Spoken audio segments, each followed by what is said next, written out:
अध्यक्ष महोदय, मुळात आपण जर बघितलं तर पोलिसांनी मागच्या काळामध्ये चांगली कारवाई करून या ठिकाणी अनमोल बिश्नोईला अटक केलेली आहे, तोही जेलमध्ये, प्रवीण लोणकरला अटक केलेली आहे।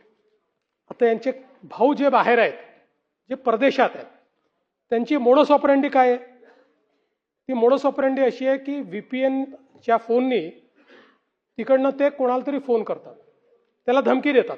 धमकी दिल्यानंतर समजा त्याच्याकडनं काही रिस्पॉन्स आला नाही तर ते सोडून देतात। एखाद वेळेस तो जर घाबरलेला असं दिसलं, त्याला धमकी देतात। 5-7 लोकांना फोन केल्यानंतर एखादा जो असतो त्यातला UP किंवा बिहार मधले जे भाड्याचे गुंड असतात त्यांना सांगतात त्याच्या घरासमोर किंवा त्याच्या दुकानासमोर जाऊन गोळीबार कर, त्याच्यावर नाही करत, जेणेकरून तो टेरराइज झाला पाहिजे आणि टेरराइज होऊन त्यांनी खंडणी दिली पाहिजे। ही एक नवीन मोडस ऑपरेंडी आहे। यांनी आता जेवढ्या ठिकाणी हमले केले त्या ठिकाणचे गुंड आपण शोधून काढले, ते सगळे भाडोत्री निघाले, सगळे पैसे देऊन त्या ठिकाणी ते करतायत।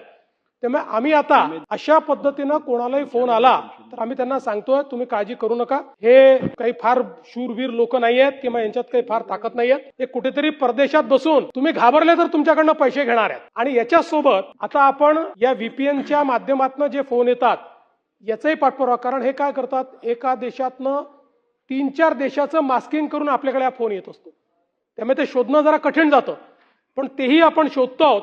आणि शोधून बरं यांच्यामध्ये आता काय झालंय की ही जे काही फोन यायला लागले यांच्यात आता आरजू बिश्नोई आणि रोहित गोद्रा असे 2 जण आहेत, जे पूर्वी एक गँग होती त्याच्यात 2 गँग झाल्या, कारण हे मेन यांचे जे आका होते ते आता जेलमध्ये गेले आहेत, म्हणून यांच्यात 2 गँग झाले आहेत।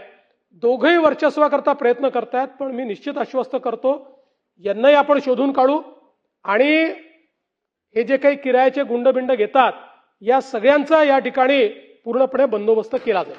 मागच्या काळात जेव्हा रोहित शेट्टी यांच्याकडे त्यांनी घटना घडवायचा प्रयत्न केला, त्याही लोकांना आपल्याला माहिती आहे, आपण शोधून काढलं, मोका लावला, जेलमध्ये टाकलं। आपण जे म्हणतात निश्चितपणे तशी टीम आपण तयार केली, अजून ती स्ट्रेंथन पण आपण करू। मुळामध्ये मुंबई पोलिसांचा इंटेलिजन्स फार चांगला आहे, अशा लोकांना पकडणं, शोधून काढणं यात मुंबई पोलीस एक्सपर्ट आहेत, ते काम करत असतात। याच्यामध्ये पूर्वी जशा गँग्स ऑपरेट करायच्या त्या मुंबईत असायच्या, त्या धमक्या द्यायच्या, त्या बंदुकीने गोळ्या चालवायच्या, आता हे जास्त हुल देण्याचं काम करतात।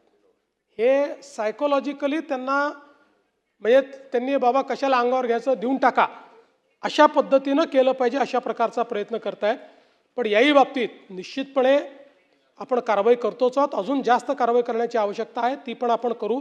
आणि आपण जसं म्हणालात एक चांगली टीम या संदर्भात आपण तयार करू।